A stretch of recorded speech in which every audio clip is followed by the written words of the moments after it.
Hey, what's up? I've got Matt Findley. You, sir, are the president at InXile Entertainment. You guys are working on Hunted the Demon's Forge. Is that right? That is correct. Cool. So we saw a presentation earlier. We saw the game first at GDC a couple months ago.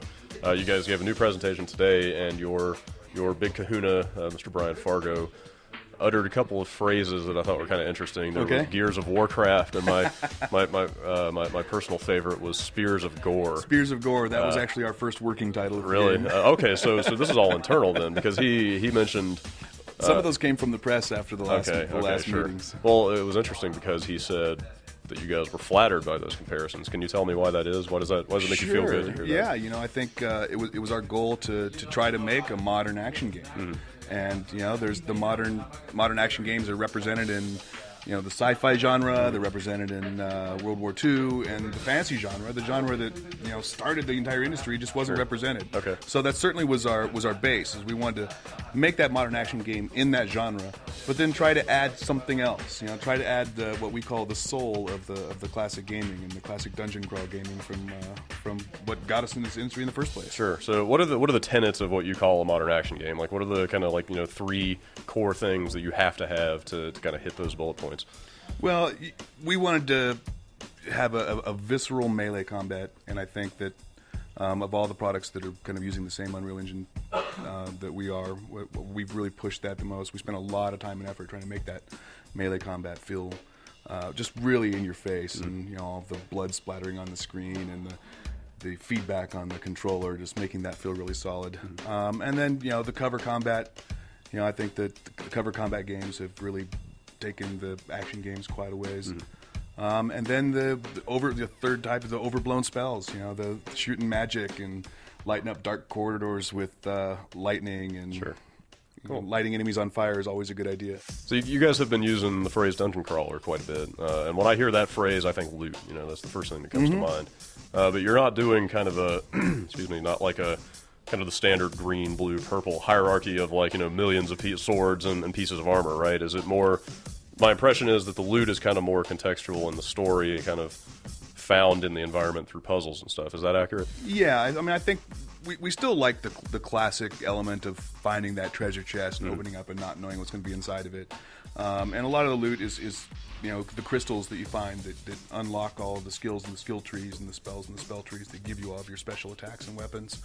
But most of there's not 3,000 swords in the game, right? We wanted the upgrades to have real significance and meaning, and when you got that upgrade, that you felt the impact of it immediately, and they are more contextual to the story as well. How much is just critical path straight ahead through the story, and then how much is off to the sides where you can sort of poke around and look for stuff? I think the best way I can describe it is we want that experience for the person that did all the exploration, solved every riddle, solved every clue, found all the secret doors, listened to the magic mouths, did all the death stones, and got all the extra information.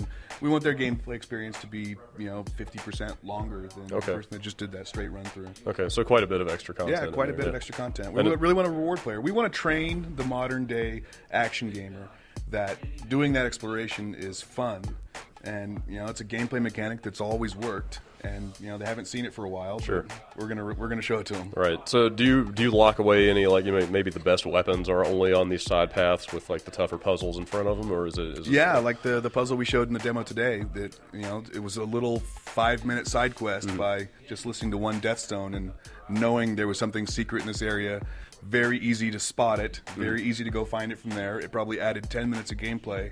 But that axe you picked up was twice as powerful as the sword you already had. Very cool. So what do you think is the complexity level of the toughest puzzles in the game? I mean, is it always going to be kind of you sort of survey the area and the solution seems somewhat evident, you just kind of have to go through the motions, or are there going to be some real just head scratchers where people are just I cannot figure out what to do here? Yeah, we sort of described the 40-40-20 rule. So 40% of the secrets in the game we expect everyone to find. We're pretty much telegraphing it and giving it to you. 40% of them actually take a little bit of thought and effort. You have to listen to what the riddles are and really kind of think about it. And then 20% of them are just a little bit ridiculous to the point where you have to talk to your friends and get on the internet or use your big brain to try to solve it. If you have one, hopefully. So where are you guys at now in development? Are you kind of pre-alpha? Are you still putting actual content and quests in, or are you sort of? I think well, everything's completely designed, and the design's been locked down for a while. I think our next milestone is alpha. So yeah, we're from that point on, it's just kind of polish and refinement, polish some more. Yeah.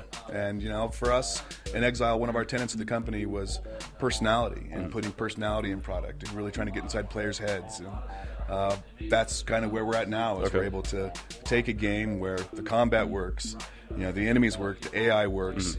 Now we have that time just to polish it. Very cool. And so this year, Q1. Commit to that? No, next year. Bethesda's allowing us to say Q1 next year. Q1 next year. Okay, cool. So you still got some time then. Yeah, you got some time to polish up and stuff. Cool. Very cool. Well, I'll let you get back to it as soon as we manage to escape Vegas. If we escape. Yeah, that's a big if. But anyway, thanks for your time. Appreciate it. Thank you. Thanks.